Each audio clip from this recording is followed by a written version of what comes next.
Hello everyone, it's Jamal Thomas. Welcome to the Progressive Soapbox. Let me check my volume before I take off and end up in a video that has thing. Shout out to Jimmy Dore today, man. I really appreciate Dore coming onto the channel. All the apologies in the world at keeping you longer, my man. I am so sorry. It was a rare opportunity, and I appreciate you coming on, honestly. So thank you very much. I think everybody on this channel knows that you're one of my favorite channels. Somebody told me, you know, transparency in the way I go about this stuff. Yeah, it's one of my favorite channels. There's certain questions that are harder to ask than others, but my responsibility to some degree is to the channel. Thank you very much for coming on. And thank you for letting me badger you for an hour. Abby Martin will be on tomorrow. Another one where it's like, I didn't plan to have them back to back like this. I just don't have a planner, and I'm bad at the organization stuff. Yeah,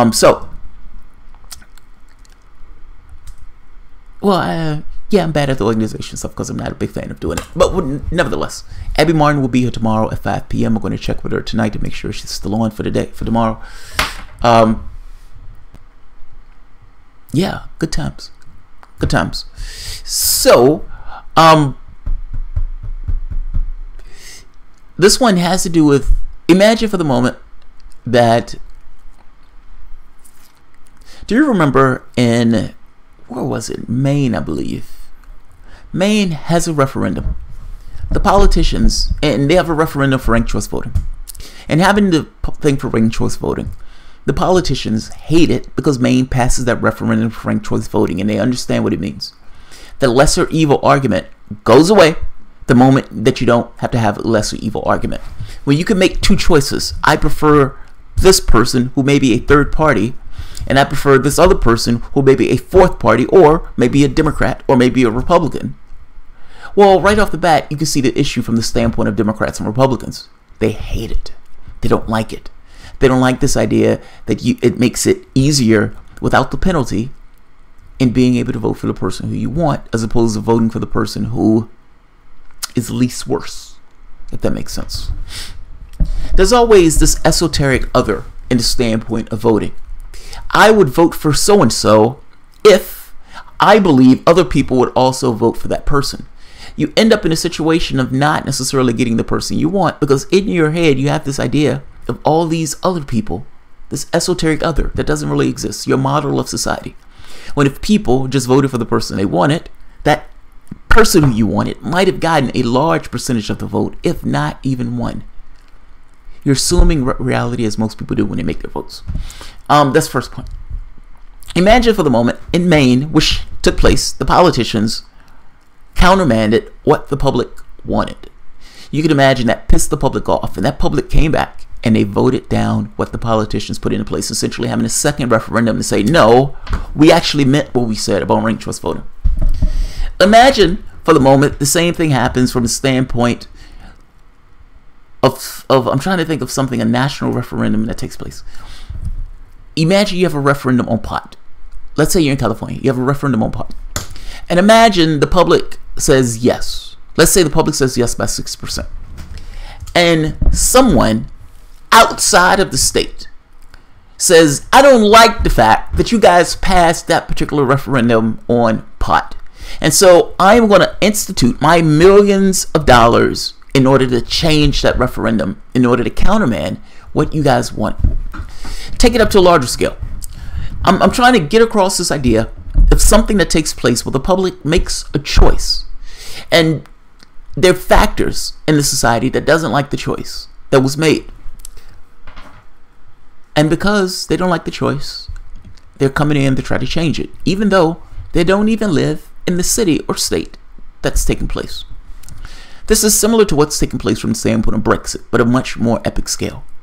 Britain decides to leave the EU. There is a left-wing argument for leaving the EU. There's a right-wing argument for leaving the EU.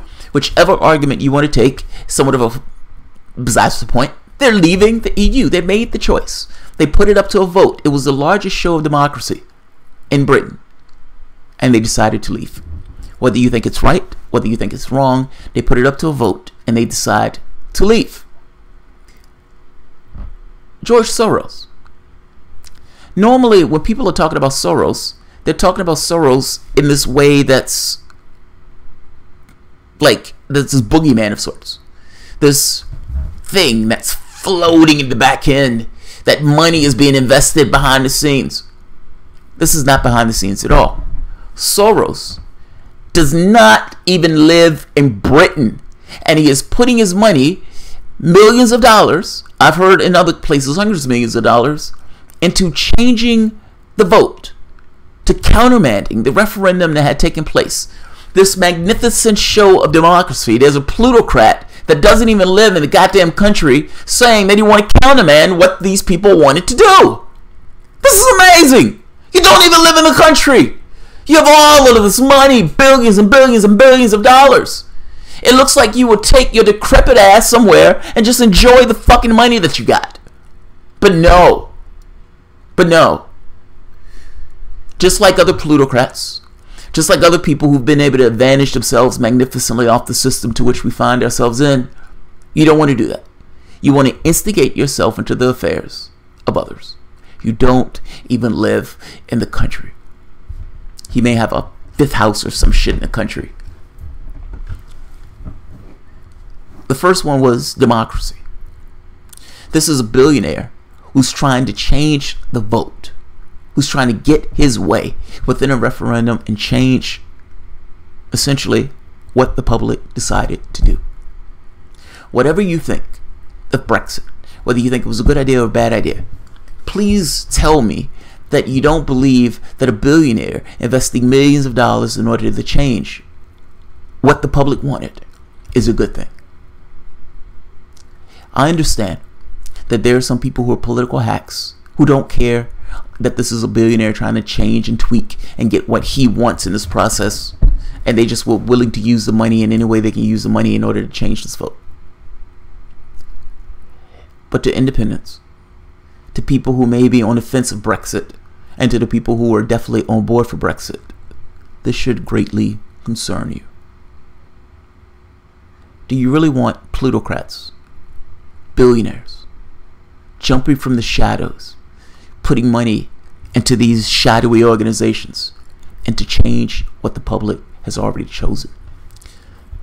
If a political process and a referendum can be held up for a vote, and if the public says, this is what we want, yes, you're asking us, if we live in some level of representative government, if we live in some level of a democracy, if we live in some level of a parliamentary system where the commons matter, you held this up for a vote, you asked all of us, you asked the entirety of the country, a magnificent show of democracy, you asked the entire country, and the entire country said, we're leaving. How do you get takebacks?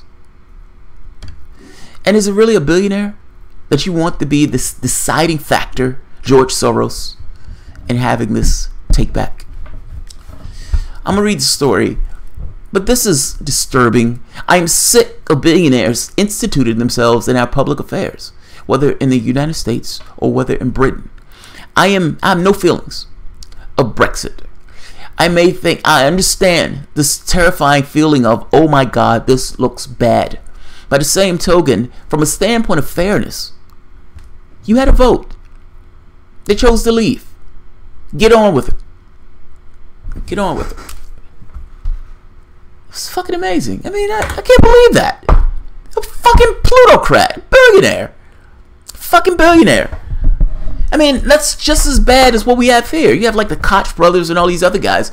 You would think that they would go somewhere and fucking die. But they don't. But they don't. You would think at some point they would say, hey, $100 billion is enough. But they don't. It's like, how much is enough? More. More is my amount. And in this case, George Soros, the boogeyman, the guy that everybody hates. Most of the time I don't even believe it when they talk about George Soros. But in this case, it's overt. It's specific. And it is him spending millions of dollars and to countermand the will of the British public. Let's take a look at this. This is amazing. Second Brexit campaign. You had a Brexit campaign. Get on with it. A campaign to secure a second Brexit referendum within a year and save the UK from immense damage is to be launched in days the quote-unquote philanthropist and financier George Soros has announced. The billionaire founder of the Open Society Foundation said the prospect of the UK prolonged divorce from Brussels could help persuade the British public by a quote-unquote convincing margin, that means a propaganda campaign, that the EU membership was in its interests. In a speech on Tuesday ahead of the launch for the Best for Britain campaign, said to have already attracted millions of pounds of donations, Soros suggested to an audience in Paris that the changing of minds of Britons would be in the keeping of revolutionary times. No, you misunderstand, sir. You misunderstand. Two things are going to happen. If you hold this referendum again, A, they're going to hate the fact that a billionaire is trying to institute themselves into politics. And B, the things that allowed this to take place haven't changed. They haven't changed. To some degree, the fact that you have $1 billion, the things, the processes, the society that allowed you to get $1 billion is part of the reason why these guys decided that they wanted to leave the EU in the first place. I understand Brexit is a fuckfest. You have a conservative government. Brexit is going to be a fuckfest. But you don't get to redo it. You don't get to redo it. People decided to leave. It's one thing if there was an internal push, where there was just an organic arrangement where people said, you know what, this was a bad idea, we're not doing this. But this is something different. This is you and your plutocrat friends not necessarily liking how this looked because it may adversely affect something that's in your interest, and you using the thing that you have in your possession, your superpower, under this capitalistic model to try to influence the public of Britain to do something that's more to your liking. That's a fail. That's an utter fail. I may not necessarily have any feelings about Brexit. I may not necessarily even like the fact that Brexit is taking place only from the standpoint that are concerned about Britain. And let me say that a different way. I have no feelings about Brexit. I understand the left-wing argument for Brexit. I even get the right-wing argument for Brexit.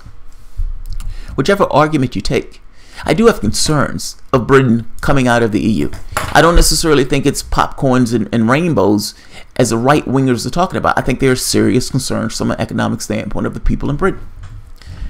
But that's a separate thing if they themselves decide to make changes on this. Not you. You don't even live there. You don't even live there. I'm sick of these people, billionaires, instituting themselves into the affairs of regular people. Golden Allen, enjoy your winnings. You've had people stupid enough to allow a system that would allow you to have billions of dollars. Congratulations. Go somewhere and die. In his speech on Tuesday ahead of the launch of the Best for Britain campaign, said to have already attracted millions of pounds of donations, Soros suggested to an audience in Paris that changing minds of Britons will be keeping blah blah blah. Best for Britain had already helped convince parliamentarians to extract from Theresa May a meaningful vote on the final withdrawal deal, he said, and it was time to engage with voters and Brussels to pave the way for the UK to stay in the bloc. It's expected to publish his campaign manifesto on the 8th of June. He's 87 years old. 87 years old, and this is what you're doing with your older years. Brexit is an immensely damaging process, harmful to both sides. Divorce will be a long process, probably taking more than 5 years. 5 years is an eternity in politics, especially in revolutionary times like these. Ultimately, it's up to the British people to decide what they want to do. Would be better, however, if they came to a decision sooner rather than later. That's the goal of the initiative. No, the goal of this is to get Britain to stay in to countermand the first referendum. Call it what it is. And the wild part about this is shameful.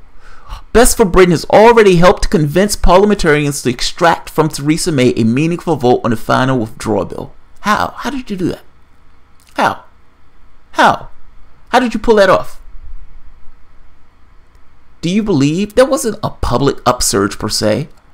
This was financial and political power and instigating itself into British politics, going after parliamentarians.